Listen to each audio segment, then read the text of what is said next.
It's so good to be with you today. I am the Reverend Sarah Rentzel Jones, and I'm an Associate Conference Minister with the Iowa, Nebraska, and South Dakota Conferences of the United Church of Christ. I am based in Omaha, Nebraska, and I mainly work with our churches that are in the search and call process or times of pastoral transition, but also work with our churches across Nebraska, specifically since I'm based here in the state. So it's really good to get to introduce myself to you and spend a little more time with you with the sermon this morning. I wanted to also share that prior to moving to Omaha, my family and I lived in Hawaii for about 7 years on 2 different islands. First on the island of Lanai in Maui County, and then on Kauai, where I was a hospital chaplain. And I'm originally from central Pennsylvania. So when people hear that I moved to Nebraska from Hawaii, sometimes they're concerned about how I'm going to do in the winter. But I do have experience making it through some cold and snowy winters from living in Pennsylvania for over 30 years. So it's really good to meet all of you here virtually and to spend some time with the scriptures for this morning. Will you bow with me for a moment of prayer? Holy God, we thank you for your word, which is a lamp for our feet and a light for our path. I pray now that the words of my mouth, the meditations of all of our hearts would be lifted up and acceptable to you. You are our rock and our redeemer. Amen. Well, part of why I wanted to make sure that I told you that I lived in Hawaii before moving to Nebraska was that I want to tell you about a time when my son really wanted to get a pit bull. We lived in a little tiny house on the island of Kauai. We were in a home that was maybe, I would say, like 800 square feet, and there were 5 of us, 3 kids, 2 adults. And by that point, already 2 other dogs who were little terrier dogs and a cat.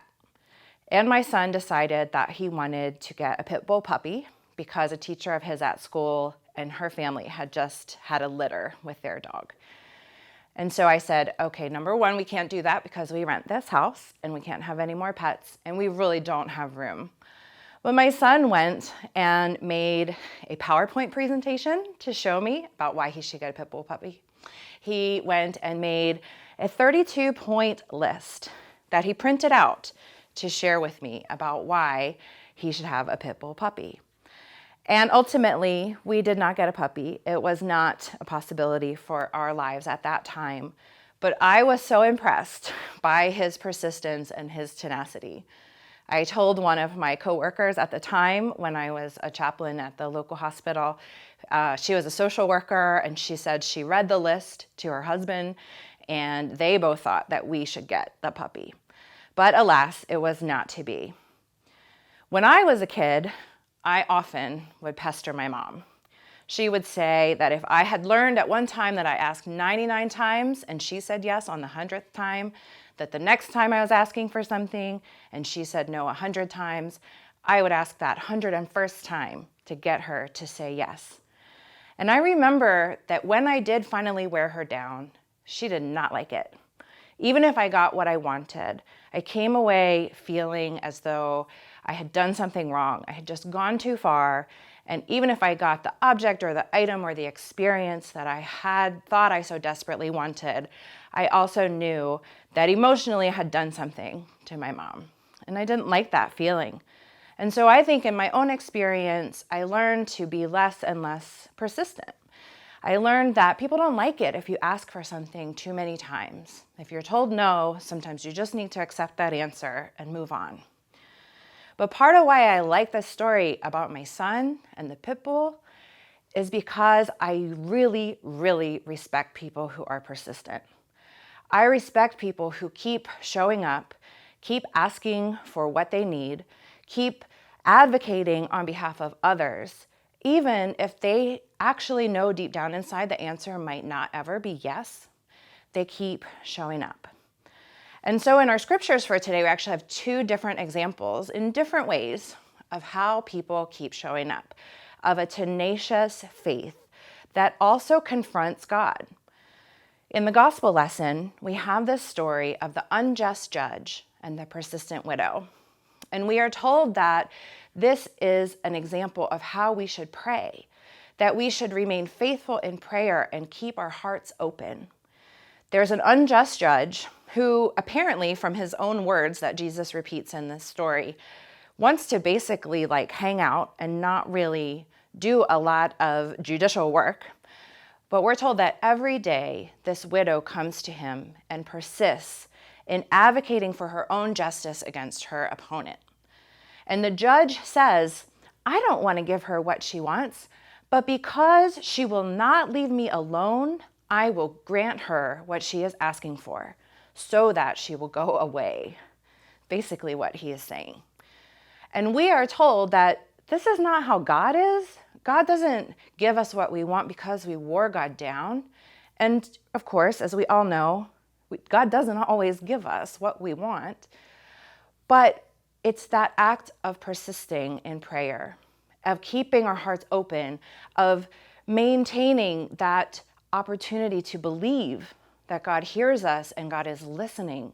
And there is a possibility, no matter how slim, that we keep coming back and we keep advocating for ourselves and we keep persisting.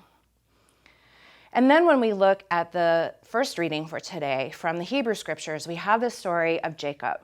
Now I have to tell you, this is probably one of my most favorite stories in the whole Bible. And reading this story and having the takeaway of, I will not let you go until you bless me, is something that has helped carry me through difficult times when I am not sure what to make of a situation and how it pertains to my faith and how it pertains to my relationship with God. I can come back to this phrase, I will not let this go until I find the blessing. I will not stop talking to God about whatever is happening with me in my life, in this situation, until the blessing in this circumstance is revealed. So just to back up a little bit, we have the story of Jacob. Now remember, Jacob is of Jacob and Esau. And so Jacob has earlier in his life kind of swindled Esau out of a blessing. He's gotten a lot of what he wanted through some trickery and manipulation.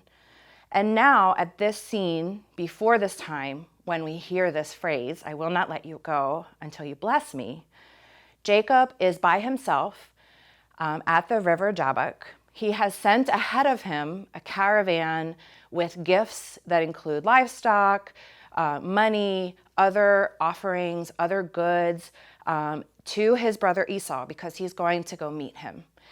And Jacob doesn't know how Esau will receive him. They haven't spoken in quite some time. And Esau has every right to still be pretty upset with Jacob for manipulating their father into giving Jacob the birthright instead of Esau. So Jacob has sent everyone ahead of him, and he is left alone at the riverbank. And then we are told that a man came and wrestled with Jacob until daybreak. And at daybreak, the man said, you need to let me go. And Jacob would not let go, even though day was dawning. And as we know, as humans, we're not supposed to see God's face. Turns out that this man was an angel of God, was God incarnated in this moment to wrestle with Jacob. Needed to get out of there because the sun is coming up. Won't let go. Jacob says, I will not let you go until you bless me. And at that, the man knocks Jacob's hip out of socket and then vanishes. And we're told that Jacob, for the rest of his life, walked with a limp. Also in this occasion is when he receives the name Israel and becomes part of the lineage that leads to the Israelites, the legacy of Abraham and Isaac, and now Jacob. Jacob wrestles with this angel. Jacob, who also has persisted in not entirely honest ways in his life, who really in this story is saying, I might die. I might die tonight. I might die tomorrow when Esau sees me. I might be rejected by my brother. I might have to live in a different way than I've lived before, have to change my whole standard of living, might even no longer exist.